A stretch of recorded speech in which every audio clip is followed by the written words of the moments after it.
सो नमस्कार, सत Sri Akal, adaab and hello. Welcome to my another video that is related to MCQs. ठीक है, एमसीक्यूज किससे रिलेटेड होंगे? यूनिट 1 के चैप्टर 1 से एंड यूनिट 1 का चैप्टर 2। ठीक है, तो एक बार हम नाम याद कर लेते हैं। यूनिट 1 का चैप्टर 1 जो है वो अकाउंटिंग टर्म्स, जो हमने बेसिक अकाउंटिंग टर्म्स पढ़ी थी, उससे रिलेटेड होगा। यूनिट 1 का chapter 2 accounting principles and assumptions, उससे रिलेटेड होंगे। दोनों को हमने अलग अलग सेक्शन में डिवाइड कर दिया एमसीक्यूज को, ताकि मिक्स अप ना हो।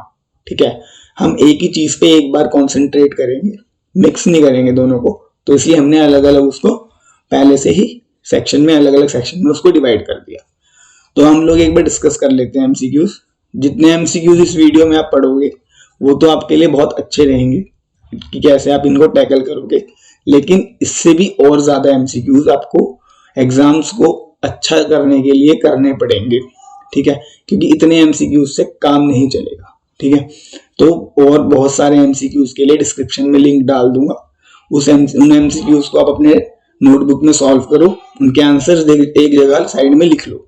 ठीक है, उन एमसीक्यूज की मैं एक और लेक्चर बना करके इसमें अपलोड कर दूंगा, तो आप अपने आंसर्स को मैच कर सकते हैं। ठीक है, साथ ही साथ उस आंसर्स की पीडीएफ भी अपलोड कर दूंगा, उसका भी लिंक आपको उस वीडियो में मिल जाएगा।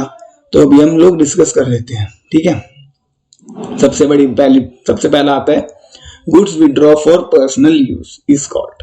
देखो, हम लोग एक बिजनेस कर रहे हैं। ठीक है, सबसे बड़ी बात, हम लोग कुछ भी बिजनेस कर रहे हैं, देखो हमारे खर्चे तो होंगे ही होंगे। ठीक है, तो जितना हम लोग बिजनेस में इनकम करेंगे, एक्सपेंसेस भी बिजनेस से ही करने पड़ेंगे। ठीक है, ये तो है नहीं कि हम लोग एक्सपेंसेस के लिए किसी और के पास जा रहे हैं पैसे मांगने के लिए। तो कभी भी याद रखना, पर्सनल यूज हो या ऑफिस यूज हो, ठीक है, एक वर्ड आता है ड्राइंग्स करके। ठीक है, विड्रॉ ड्राइंग्स जो है वो सिमिलर ही है। ठीक है, विड्रॉ को हमने ड्राइंग्स का ना, अकाउंटिंग की जो लैंग्वेज है उसमें हम लोग ड्राइंग्स बोलते हैं। ठीक है, ड्राइंग्स, ये चीज आप याद रखना। कभी भी कोई चीज विड्रॉ हो रही है बिजनेस से, या तो वो गुड्स हो सकते हैं, वो कैश हो सकते हैं, दोनों में से कुछ भी अगर विड्रॉ हो रहा है तो आपको ड्राइंग्स जो है वो आपको आंसर टिक कर देना है। ठीक है, तो इसका आंसर हो गया ड्राइंग्स। उसके बाद नेक्स्ट एमसीक्यू, इसने बोला person to whom money is owed by a firm against purchase of goods. ठीक है, एक पर्सन है, ठीक है, उसने एक फर्म से गुड्स परचेज की। अब हम पर्सन मतलब हम हो गए। ठीक है, कोई और नहीं, हम लोग हो गए। हम अपने अकाउंट्स कर रहे हैं, हम अपने ऊपर ही लेके चलेंगे इसको। हमने परचेज करा गुड्स एक फर्म से, हमारे क्या बन जाते हैं वो कुछ मत पढ़ो, क्योंकि बहुत सारे क्वेश्चंस ऐसे आएंगे जिसमें लैंग्वेज भर देंगे, ऊपर से नीचे तक पूरी भर देंगे। काम की जो लाइन होगी वो एक होगी उसके अंदर, जैसे इसमें जो बीच का जितना भी सेंटेंस है ना, ये इन्होंने भर दिया आपको कंफ्यूज करने के लिए कि बच्चा इसमें जो 10 सेकंड का एक एमसीक्यू है या 5 सेकंड का एक एमसीक्यू है, उसमें 1 मिनट 1.5 मिनट लगा दे सोचने में, पूरा भर दिया है। हमारे काम की चीज क्या है? अ पर्सन, ठीक है, money is owed by a firm against purchase of good, that is. इससे ये एमसीक्यूज क्रैक हो गया। हम किसी से गुड्स परचेज कर रहे हैं, वो हमारा क्या बन जाता है? क्रेडिटर। तो ये एमसीक्यू क्रैक हो गया। तो आप याद रखना, बहुत सारे एमसीक्यू, बहुत सारे क्वेश्चंस ऐसे मिलेंगे जो आपको कंफ्यूज करेंगे। आपको अपने मतलब की चीज ढूंढनी है, उसमें बेतु की चीजों में नहीं घुसना है, नहीं फंसना है। ये आपको जैसे जैसे आप क्वेश्चंस, जैसे जैसे आप और एमसीक्यू सॉल्व करेंगे, आपको पता चलता रहेगा और आप इस चीज को टैकल कर जाओगे। उसके बाद थर्ड एमसीक्यू आता है, the asset that can be converted into cash within a short period of time. यहाँ पे एक पॉइंट इसको मार्क कर लो, यहाँ पे शॉर्ट पीरियड ऑफ टाइम आ गया तो मतलब कि क्या बात हो रही है? करंट की बात हो रही है। ठीक है, दो चीज हमने पढ़ी थी, एक करंट एक नॉन करंट। नॉन करंट क्या होता है? लॉन्ग पीरियड, बहुत पहले से चलता आ रहा है, बहुत लंबे टाइम का। शॉर्ट पीरियड मतलब कि अभी का है, करंट का। तो एक तो वर्ड आ गया यहाँ पे आपका करंट। ठीक है जी, अब दूसरा देख लो, the asset that can be converted into cash within a short period of time. अब जो कैश है, ये कैश हमारा क्या होता है? कैश हमारी वेल्थ होती है, एक तरह से हमारी संपत्ति होती है। तो संपत्ति को हमने क्या पढ़ा था? Asset. Short period of time is current, संपत्ति is asset, that is current asset. Fixed नहीं हो सकते, क्योंकि फिक्स्ड असेट हमने क्या पढ़े थे? फिक्स्ड एसेट होती है इमूवेबल प्रॉपर्टी, जिसको हम एक जगह से दूसरी जगह पर नहीं लेके जा सकते। कैश को तो हम लोग इजीली ले जा सकते हैं, और असेट को हमने कन्वर्ट कर लिया कैश में। ये पॉइंट आप कंसीडर करो, ठीक है। इसने बोला एक असेट को कैश में कन्वर्ट कर लिया। हो सकता है कि भाई प्लांट और मशीनरी होगी वो अगर वो फिक्स्ड एसेट है, लेकिन हमने तो उसको अब कैश में कन्वर्ट कर लिया ना। तो कैश में कन्वर्ट करने का मतलब हम उसे इधर उधर लेके जा सकते हैं, तो वो हमारी करंट असेट है। इंटेंजिबल क्यों नहीं होगी? इंटेंजिबल असेट्स वो असेट होते हैं जिसे हम टच नहीं कर सकते, जिसे हम फील नहीं कर सकते, और ये फिक्स्ड एसेट का एक सब पार्ट होती है। सबसे बड़ी बात याद रखना, ये दोनों ऑप्शन साथ में एलिमिनेट हो जाएंगे, क्योंकि फिक्स्ड एसेट जो है वो दो टाइप की होती है, एक टेंजिबल और एक इंटेंजिबल, ठीक है। तो सबसे बड़ी बात की कैश ना फिक्स्ड एसेट है ही नहीं। तो अगर यहाँ टेंजिबल भी होता ना, जिसको हम टच कर सकते हैं, फील कर सकते हैं, ये ऑप्शन तब भी नहीं होता, क्योंकि फिक्स्ड एसेट जो है वो ये जो दोनों टेंजिबल और इंटेंजिबल है, ये फिक्स्ड एसेट के सब पार्ट है, ठीक है। ये मैं इसकी एक अच्छी सी वीडियो, पूरी बैलेंस शीट जो क्लासिफाइड बैलेंस शीट होती है, उसकी पूरी वीडियो का मैं एक लेक्चर बनाऊंगा। उस पूरी वीडियो में आपको पूरी बैलेंस शीट समझाई जाएगी, ठीक है। तो उससे आपको ये और क्लियर हो जाएगा। जो इन्वेस्टमेंट होती है वो जो होती है वो नॉन करंट, जो मतलब कि नॉन करंट असेट भी कह सकते हो उसको, और करंट असेट भी कह सकते हो उसको, ठीक है जी। लेकिन ये एक अलग सेक्शन होता है। जो कैश का सेक्शन है वो है करंट असेट। ये चीज आप ध्यान रखो, ठीक है। उसके बाद आता है फोर्थ में पेटेंट, कॉपीराइट, ट्रेडमार्क, ठीक है। जो पेटेंट हो गए, कॉपीराइट हो गए, ट्रेडमार्क हो गए, ठीक है, गुडविल हो गई, ये सारे क्या होते हैं? ये भी हमारे सारे असेट होते हैं, हमारी संपत्ति होती है, क्योंकि हमने इन चीजों को पाने के लिए बड़ी मेहनत की है। पेटेंट का मतलब क्या होता है कि कोई चीज जो है वो कर ली, डिस्कवर कर ली, या कोई चीज अपने मेहनत से बना ली। अब अपनी मेहनत का फल आप दूसरे को थोड़ी दोगे, ठीक है। इतना दानवीर हमारे देश में या किसी भी देश में नहीं होता, ठीक है। तो हमारे ही मेहनत का फल हम खुद ही ले लेंगे, तो उस मेहनत के फल को हम लोग पेटेंट करा लेते, अपने पास रजिस्टर करा लेते अपने नाम से, कि ये खोज मैंने करी है, इसका पेटेंट मेरे नाम से रजिस्टर्ड हो जाए, कोई और उसका फायदा ना उठा पाए। तो ये सारी हमारी संपत्ति ही होती है। ट्रेडमार्क हो गया, कोई आपका लोगो, एक कंपनी का लोगो होता है ना, जैसे फॉर एग्जांपल एक नाइकी का लोगो है टिक, तो ये टिक एक ट्रेडमार्क हो गया। अब इस ट्रेडमार्क को कोई और कॉपी करेगा तो उस पर केस हो सकता है, और वो उसका पहली बात तो उसका रजिस्ट्रेशन उस ट्रेडमार्क से होगा नहीं, क्योंकि वो ट्रेडमार्क नाइकी को मिला हुआ है ऑलरेडी, ठीक है। तो ये सारी हमारी संपत्ति होती है। अब ये संपत्तियों को एक कॉमन सेंस है, संपत्ति तो है, ठीक है, फिक्स्ड होती है, क्योंकि भाई फिक्स मतलब कि हम इसको कहीं लेके भी नहीं जा सकते, जेब में तो डाल नहीं सकते इसको, ठीक है। अब भाई इनको फील और टच भी नहीं कर सकते, क्योंकि ये तो मतलब इनको फील किया जा सकता है, टच नहीं किया जा सकता, ठीक है। तो फील कर रहे हैं, टच नहीं कर रहे, फिक्स्ड एसेट है, तो फिक्स्ड एसेट तो है, लेकिन उसका सब पार्ट जो होगा, अगर मान लो कि इसमें इंटेंजिबल एसेट नहीं दिया होता, तो आप आंख बंद करके फिक्स्ड एसेट पे टिक लगा दो। लेकिन अगर उसका सब पार्ट गिवन है तो सब पार्ट पे टिक लगाओ, क्योंकि सब पार्ट का ये एक मेन पार्ट है, ठीक है, सब पार्ट का ही एलिमेंट है ये। क्योंकि फिक्स्ड एसेट में भाई दो टाइप के होते हैं, टेंजिबल और इंटेंजिबल। अगर आप फिक्स्ड एसेट पे लगा दोगे ना, तो एग्जामिनर समझेगा कि ये हो सकता है टेंजिबल के बारे में थिंक कर रहा हूं, तो इसलिए अलग से उसने एक ऑप्शन दे रखा है, ठीक है। तो इस चीज को आप ध्यान रखो। उसके बाद फिफ्थ आ जाओगा debt which are to be fixed within a year. अब विद इन अ ईयर की बात हो गई, short period, within a year, इन चीजों की बात हो रही है, तो करंट की बात हो रही है, ठीक है। अब करंट की बात हो रही है, और कौन से किसकी बात हो रही है? डेट की बात हो रही है, असेट की कोई बात नहीं हो रही है। तो डेट की बात हो रही है और करंट की बात हो रही है, तो डेट क्या होता है? लाइबिलिटी। करंट की बात हो रही है तो करंट लाइबिलिटी, को सोचने का ही नहीं है, ठीक है।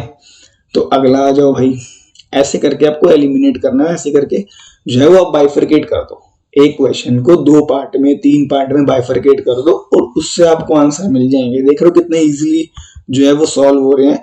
और एक बार बैलेंस शीट अगर मैंने आपको क्लासिफाइड बैलेंस शीट पढ़ा दी ना, तो ये तो मक्खन है आप लोगों के लिए। वैसे भी आप लोग सब समझदार हो, तो जल्दी जल्दी सीख रहे हो, तभी तो हम इतना आगे बढ़ रहे हैं अभी। तो उसका नेक्स्ट क्वेश्चन आता है, the sales is also called as. अब देखो सेल्स जो है वो क्या होती है, अब इसको हम एलिमिनेट कर लेंगे, ठीक है। अब हमें मान लो हम ब्लैंक है, हमें नहीं पता, ठीक है। आप मेरे जैसे हो, मैं भी ब्लैंक हूँ, आप भी ब्लैंक हो, हमें नहीं पता। अब ना हम लोग एक बार अपना दिमाग ना खुद से लगाते हैं कि हम लोग कितना आगे सोच सकते हैं। अब देखो ट्रांजैक्शन हो गई। ट्रांजैक्शन क्या होती है? ट्रांजैक्शन जो है वो पर्टिकुलर एक इवेंट की होती है, ठीक है। जैसे मैंने 5 रुपए की चीज राहुल को सोल्ड करी, या मैंने 20 रुपए की चीज राहुल को सोल्ड करी या उससे परचेज करी, तो ये एक ट्रांजैक्शन होती है। अब एक बार तो हम इसको सेल कंसीडर कर लें, ठीक है, ये हमारी सेल है ये, ठीक है। उसके बाद एक ट्रांजैक्शन और हो गई, अब उसको क्या कंसीडर करोगे? फिर उसको दोबारा ऐड करो, तो हम इसको सेल कंसीडर नहीं, हम इसको ट्रांजैक्शन कंसीडर करेंगे। सेल क्या होता है? जितनी भी transactions within a financial year, एक फाइनेंशियल ईयर में होती है, that is called as sales. तो यानी कि transactions, sum of all transaction which are done in a financial year is called sales, ठीक है। सेल्स का हमारा दूसरा नाम क्या होता है? टर्नओवर। सेल रिटर्न नहीं हो सकता। सेल रिटर्न का मतलब होता है कुछ बेचा हुआ सामान वापस आ गया। परचेज रिटर्न का मतलब होता है कुछ खरीदा हुआ सामान आपने वापस कर दिया, ठीक है, अपने क्रेडिटर को। तो ऑप्शन सी बचता है, ठीक है। अब मान लो हमें नहीं पता कि यार टर्नओवर हो सकता है कि नहीं हो सकता, लेकिन आप एलिमिनेशन करके श्योर हो कि ट्रांजैक्शन तो हो ही नहीं सकता। सेल रिटर्न और परचेज रिटर्न का तो इसका वास्ता ही नहीं है, मतलब ये तो खून का बुआ मौसा फूफा के लड़के भी नहीं है इसके सेल्स के, तो इसको आप वैसे एलिमिनेट कर दोगे। तो सी जो है वो, अब कोई ऑप्शन बचता नहीं, तो आप सी पे टिक लगा दो, ठीक है। बाकी जो सेल्स टर्नओवर आपको मैंने समझाई दिया, टर्नओवर सेल्स जो टोटल सेल्स होती है with in a financial year, उसको हम टर्नओवर भी कहते हैं। अगला आ जाओ भाई। Identify an item of revenue from operation of financial enterprise. सबसे पहले समझो फाइनेंशियल एंटरप्राइज होते क्या है। फाइनेंशियल एंटरप्राइज जो होते हैं वो सर्विस रेंडरिंग कंपनी होती है, जो सर्विसेज प्रोवाइड करती है आपको, गुड्स प्रोवाइड नहीं करेगी, ठीक है। अकाउंट में क्या होता है कि दो कंपनीज की ट्रांजैक्शंस रिकॉर्ड होती है, जो गुड्स और सर्विसेज प्रोवाइड करती है। तो रादर वो गुड्स प्रोवाइड करेगी या वो सर्विस प्रोवाइड करेगी, दोनों भी प्रोवाइड कर सकती है, ठीक है। तो फाइनेंशियल एंटरप्राइज क्या होती है? जो सर्विस प्रोवाइड करती है किसके? फाइनेंस से रिलेटेड। किसी को फाइनेंस कर रही है, किसी को लोन दे रही है, ठीक है, किसी को उसने मतलब कोई रेंट पे किसी को लैंड दे रही है, किसी को लोन दे दिया, मनी टर्म्स में हेल्प कर दी, ठीक है, फाइनेंशियली हेल्प कर दी, कहते हैं ना, तो वो होती है फाइनेंशियल एंटरप्राइज। अब फाइनेंशियल एंटरप्राइज की इनकम समझो, वो गुड्स सोल्ड तो करेगी नहीं क्योंकि सर्विसेज दे रही है, तो गुड्स वाला अगर कोई ऑप्शन है तो उसे काट दो, इसको काट दो। अब ये वाला आ गया भाई एक ऑप्शन सी, ठीक है।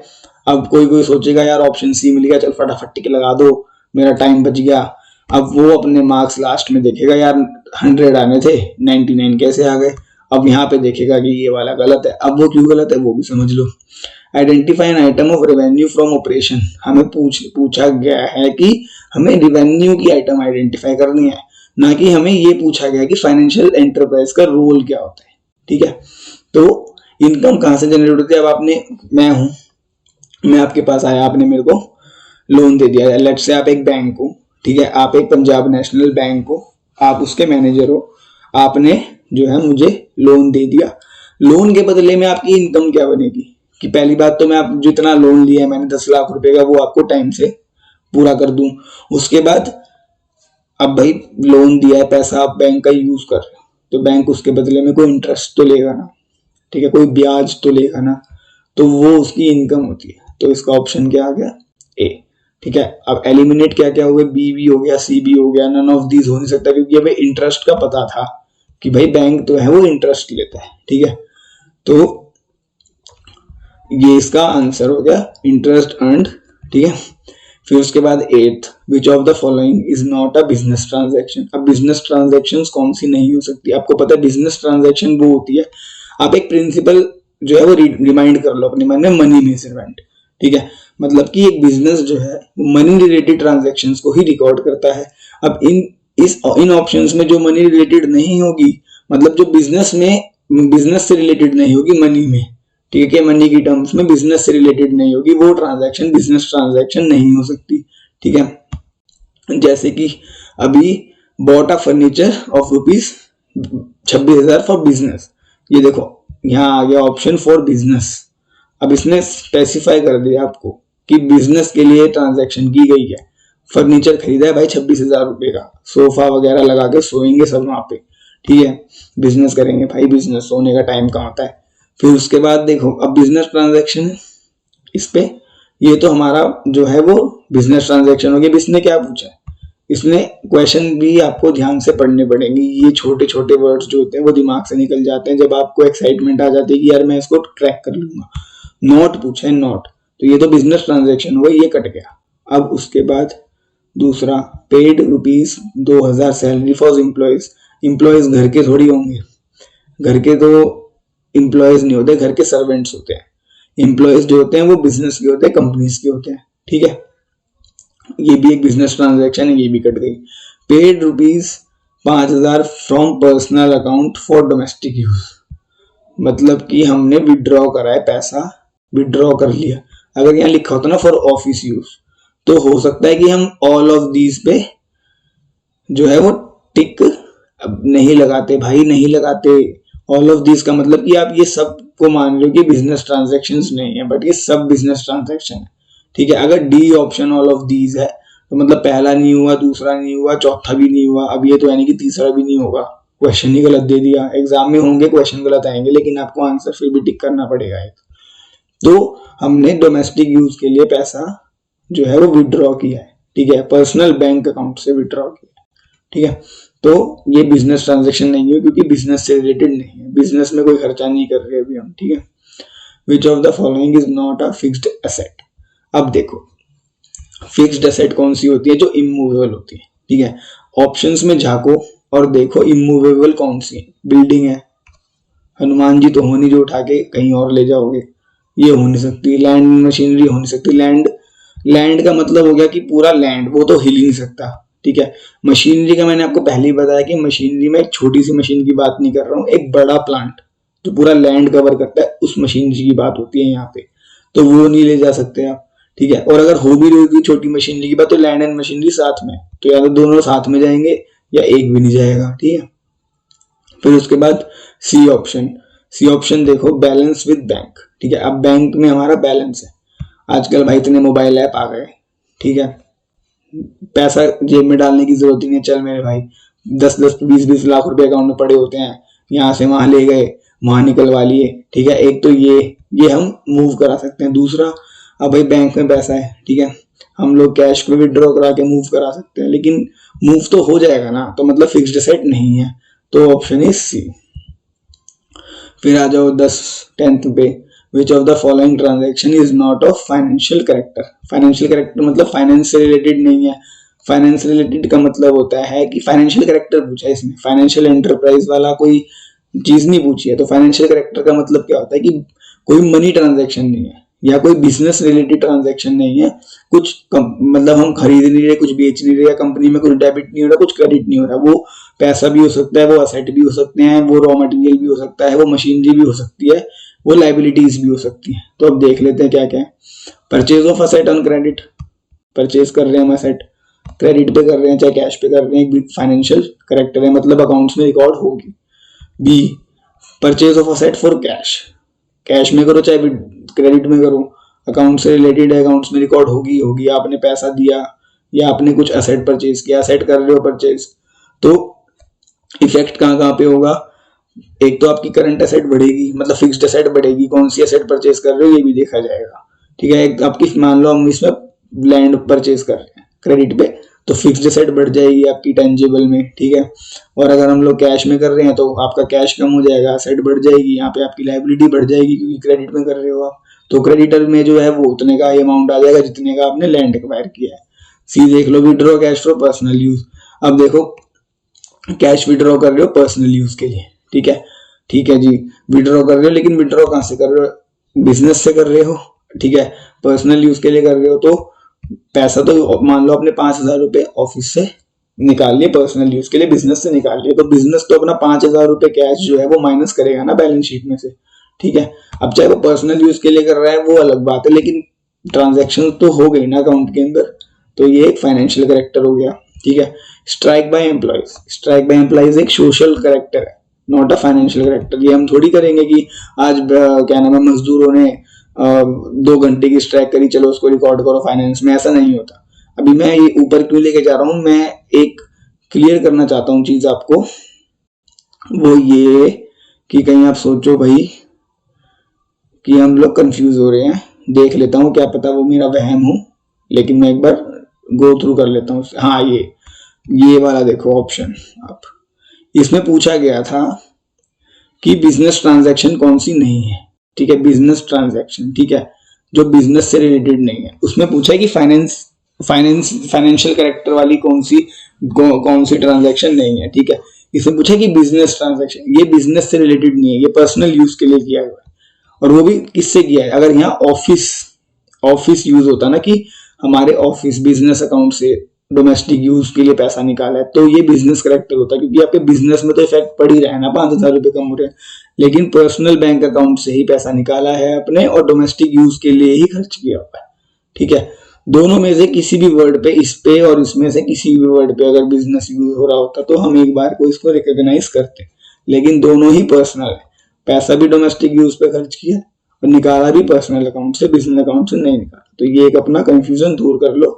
ठीक है, उसके बाद liability arises because of, liability कैसे अराइज होती है। अब भाई एक बात बताओ, आप कुछ खरीद के ले आए, मान लो आप गए बगल में, भैया 250 ग्राम पनीर दे दो भाई, भैया 65 रुपए का हो रहा है, आज के जमाने की बात करते हैं, 65 रुपए का 250 ग्राम पनीर है। ठीक है, आप उसको कैश दे आए, तो ये थोड़ी है, पागल थोड़ी है वो कि अपने अकाउंट्स में चढ़ा देगा, यार ये 250 ग्राम पनीर लेके गया था, फिर 5 दिन बाद फोन कर रहा है, अरे भाई पराग 250 ग्राम पनीर लेके गया, 65 रुपए पेटीएम तो कर दे।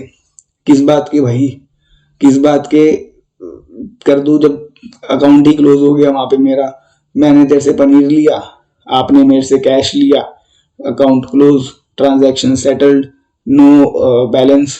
ठीक है, तो कौन सी ट्रांजैक्शंस जो होंगी लायबिलिटी अराइज करेंगी, जब हम कुछ भी माल उधार में लेते हैं। उधार में लेंगे, मान लो हमने एक असेट परचेज किया उधार में, ठीक है, 1 लाख रुपए का, तो फिक्स्ड असेट जो है वो आपकी 1 लाख से बढ़ेंगे, साथ ही साथ लायबिलिटीज भी आपकी 1 लाख से बढ़ेगी। अभी जो ये चीजें हैं आपकी, जो डुअल इफेक्ट है, डुअल इफेक्ट बताया था मैंने आपको, 2 ट्रांजैक्शन 2 अकाउंट्स में इफेक्ट डालती है, वो आपको अभी जब मैं बैलेंस शीट पढ़ाऊंगा ना, क्लासिफाइड बैलेंस शीट, वहां से और क्लियर होगी। और जब आप खुद एमसीक्यूज अपने घर पे बैठ के करेंगे, ठीक है, तो आप उन एमसीक्यूज को बहुत आसानी से टैकल कर लेंगे। ठीक है, ये एमसीक्यूज जो है वो एक जरिया है, या एक ये कह लो कि एग्जांपल्स हैं कि आपको कैसे कैसे एमसीक्यूज मिलेंगे और क्या क्या प्रॉब्लम्स आ सकती हैं। ये लेक्चर उसके लिए डाला हुआ, इसलिए ये लेक्चर मैंने अलग से बनाया, चाहता तो मैं साथ में डाल सकता था उसके अकाउंटिंग प्रिंसिपल और असम्पशंस के साथ, लेकिन इसको अलग से डालना बहुत जरूरी था, क्योंकि इस पे अलग से गौर करना जरूरी है। फिर उसके बाद 12th question, the amount invested by proprietor in a business is termed as. ठीक है, अब एक अमाउंट है, हमने प्रोप्राइटर ने इन्वेस्ट किया बिजनेस में। ठीक है, देखो बिजनेस स्टार्ट कर रहे हो, किस चीज से कर रहे हो, 4 चीजें चाहिए होती है, लैंड, लेबर, कैपिटल, एंटरप्रेन्योर। ठीक है, अब अमाउंट इन्वेस्ट कर रहे हैं। ठीक है, अब इसमें कोई ये नहीं पूछा कि असेट इन्वेस्ट करिए, तो हम लैंड पे टिक लगा देते। ठीक है, लेबर में आ गई, labour is not a asset, labour is a expense, आप उसको पैसा देंगे। ठीक है, उसके बाद एंटरप्रेन्योर आप खुद होते हैं, बिजनेस का मालिक इज एन एंटरप्रेन्योर। लास्ट में क्या बचता है, पैसे से रिलेटेड, दैट इज कैपिटल। ठीक है, अब देखो कैपिटल आप इन्वेस्ट करके बिजनेस स्टार्ट कर लो, आप बिजनेस स्टार्ट करो, 10 महीने तक आपने चलाया बिजनेस, आपने देखा कि मेरे को 5 लाख रुपए की और जरूरत है, आपने 5 लाख रुपए डाल दिए। हम उसको ये नहीं कहेंगे कि हमने पैसा जो बिजनेस के अंदर मतलब ऐसे एज अ लोन दे दिया, आपकी वो एडिशनल कैपिटल होगी। तो एडिशनल कैपिटल हो चाहे आपकी मेन कैपिटल हो, वो कैपिटल ही कहलाएगी। जो भी अमाउंट आप बिजनेस में अपनी तरफ से इन्वेस्ट करोगे, दैट इज कैपिटल। दूसरा इन्वेस्ट करेगा तो हो सकता है कि वो लोन हो जाए। उसके बाद आ जाओ ये next, bank overdraft. Bank overdraft क्या है, अब बैंक से ओवरड्राफ्ट का मतलब होता है कि आपने बैंक में जितना आपका पैसा पड़ा है उससे ज्यादा आपने यूज कर लिया, बैंक ने आपको एक फैसिलिटी दे रखी है, बहुत अच्छे कस्टमर है भाई। ठीक है, पैसा भी बहुत टाइम से देते हैं, बैंक को फायदा करा रहे हैं, क्योंकि बैंक का जरिया यही होता है कि वो लोन दे करके आपसे इंटरेस्ट ले। ठीक है, तो वो खुद भी ज्यादा से ज्यादा लोन प्रोवाइड करने की कोशिश करता है। ठीक है, तो बैंक ओवरड्राफ्ट का मतलब कि बैंक का पैसा यूज होना, मतलब आपका एक बैंक में अकाउंट है, ठीक है, आपके पास 0 बैलेंस था, अब माइनस में 2 लाख रुपए आ रहा है, मतलब आपने 2 लाख रुपए यूज कर लिए बैंक के, तो बैंक के 2 लाख रुपए यूज कर लिए तो देने भी तो पड़ेंगे ना, तो फिलहाल बैंक उसको क्या करेगा, उसको लायबिलिटी में डाल देगा। अब लायबिलिटी में क्या, ओवरड्राफ्ट कभी भी होता है, ये शॉर्ट टर्म के लिए होता है, लॉन्ग टर्म नहीं होता, क्योंकि आज पैसा यूज किया 2 लाख रुपए बैंक वो आपसे ले ही लेगा, ठीक है, वो अगले साल तक नहीं जाएंगे 2 लाख रुपए, वो जो है, जैसे आपके मान लो कि आपने 2 लाख रुपए बैंक के यूज कर लिए, किसी को मटेरियल जो है वो आपने सेल किया हुआ है क्रेडिट पे, अब वो आपको जब पैसे अकाउंट में ट्रांसफर करेगा तो वो 2 लाख रुपए आपके वहां सेटल हो जाएंगे। तो हम इसे शॉर्ट टर्म ही मानते हैं, हम लॉन्ग टर्म नहीं मानते, क्योंकि कोई भी अच्छा बिजनेसमैन इतनी देर तक लाइबिलिटीज को हैंडल नहीं करता है, वो उन्हें क्लियर कर देता है।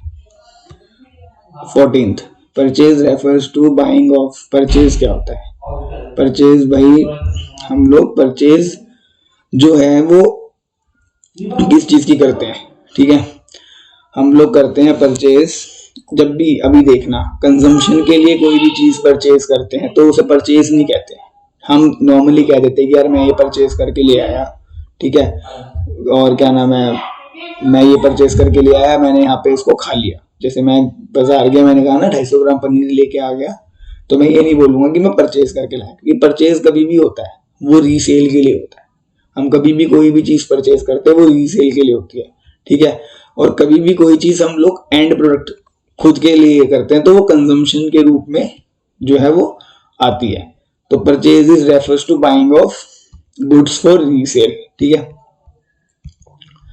उसके बाद आ जाओ नेक्स्ट क्वेश्चन पे, revenue from operation refers to. अब रेवेन्यू फ्रॉम ऑपरेशन का मतलब, ऑपरेशन इज प्रोवाइडिंग गुड्स और services, that is our operation of the business. Business का ऑपरेशन यही होता है कि गुड्स और सर्विसेज प्रोवाइड करे। अब उससे रेवेन्यू आता है तो मतलब कि कौन सी एक्टिविटीज से, ऑपरेटिंग एक्टिविटीज, मतलब कि कोई भी गुड्स प्रोवाइड करना, सर्विसेज प्रोवाइड करना, that is operating activities, business का ऑपरेशन। तो उसका मतलब क्या होता है कि revenue earn from operating activities, ठीक है जी। नॉन ऑपरेटिंग एक्टिविटीज क्या होती है, फाइनेंशियल एक्टिविटीज भी हो सकती हैं और जो है वो इन्वेस्टिंग एक्टिविटीज भी हो सकती है। इन्वेस्टिंग एक्टिविटीज का मतलब होता है कि कोई लैंड सेल कर दिया, कोई लैंड परचेज कर लिया, that is investing activity. Financial activities आपको बताई दी थी, कोई लोन वगैरह प्रोवाइड करना या शेयर कैपिटल वगैरह से रिलेटेड होती है। ये सब हम लोग अभी जैसे जैसे हायर जाएंगे वैसे वैसे आपको चीजें क्लियर होती जाएंगी बहुत जल्दी जल्दी, और अभी मैंने बैलेंस शीट पढ़ा दी तो बहुत सारी चीजें तो अभी क्लियर हो जाएंगी आपको, ठीक है। फिर उसके बाद 16th question, identify the item of revenue of non financial enterprise. Non financial enterprise का मतलब क्या होता है, जो गुड्स एंड सर्विसेज प्रोवाइड करती है। तो इंटरेस्ट अर्न ऑन लोन तो हो नहीं सकता, क्योंकि इंटरेस्ट तो उनका एक इनकम मेन सोर्स नहीं होता, मेन सोर्स वही होता है sale of goods, goods sale करती है non financial enterprise, that is operating activities, ठीक है। ये तो कुछ थे हमारे MCQs relating to accounting basic terms, ठीक है। अब आएंगे कुछ एमसीक्यूज जो फंडामेंटल अकाउंटिंग प्रिंसिपल से रिलेटेड होंगे, ठीक है जी, या अजम्पशन से रिलेटेड होंगे। अब देख लेते हैं भाई एक बार पहला MCQ, the accounting principle that states companies and owners should be account for separately. एक बार हम लोग रिमाइंड कर लेते हैं, यहाँ बात हो रही है कंपनी और owner should be account for separately, दोनों अपने अलग अलग अकाउंट्स बनाए, मिक्स ना करें, ठीक है। तो यहाँ पे सेपरेट एंटिटी की बात हो रही है। अब एंटिटी से आपके दिमाग में आ जाएगा यार बिजनेस एंटिटी हमने कॉन्सेप्ट पढ़ा था, तो ये वही होगा। अब देख भी लेते हैं एक बार एलिमिनेट कर लेते हैं। मटेरियलिटी का मतलब क्या होता है, ट्रांसपेरेंसी रखना, अगर कोई भी अपकमिंग अनसर्टेनिटी आपके पास आने वाले तो उसकी ट्रांसपेरेंसी रखना। फुल डिस्क्लोजर मतलब कोई भी आप कॉन्सेप्ट वगैरह चेंज करना चाहते हैं बिजनेस के अंदर तो फुल डिस्क्लोजर आपको उसकी भी ट्रांसपेरेंसी रखनी पड़ेगी। प्रूडेंस का मतलब कितने भी प्रॉफिट अपकमिंग आने वाले हैं उनको शो ना करना, लेकिन लॉस को आप शो कर सकते हो।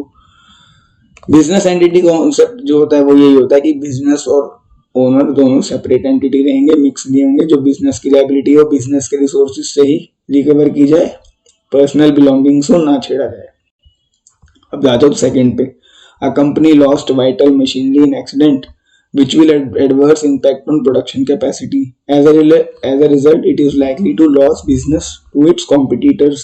The company need to disclose this fact on 31st March because of which principle. अब देखो ये भर दी 2 लाइनें, टाइम वेस्ट हुआ थोड़ा सा।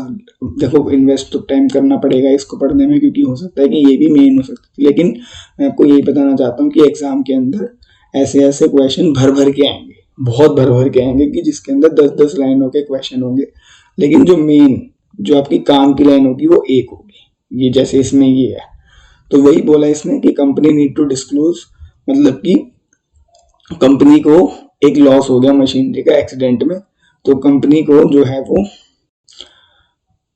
बताना पड़ेगा। तो बताना पड़ेगा तो मतलब कि ट्रांसपेरेंसी, ट्रांसपेरेंसी मतलब कि मटेरियलिटी। अब कहोगे कि फुल डिस्क्लोजर क्यों नहीं है? फुल डिस्क्लोजर इसलिए नहीं कि फुल डिस्क्लोजर इसलिए होता है कि जब हम कोई कॉन्सेप्ट चेंज करें, या हमें कोई लॉस हो रहा है, लॉस हो रहा है तो मतलब मटेरियलिटी प्रिंसिपल हमें अप्लाई करना पड़ेगा, उसको बताना पड़ेगा। अगर यहाँ होता कि मशीनरी पे हम लोग रिटर्न डाउन लगा रहे थे, अब स्ट्रेट लाइन मेथड लगाना चाहते हैं, तो डेट इज फुल डिस्क्लोजर। ठीक है, अगला आ जाओ।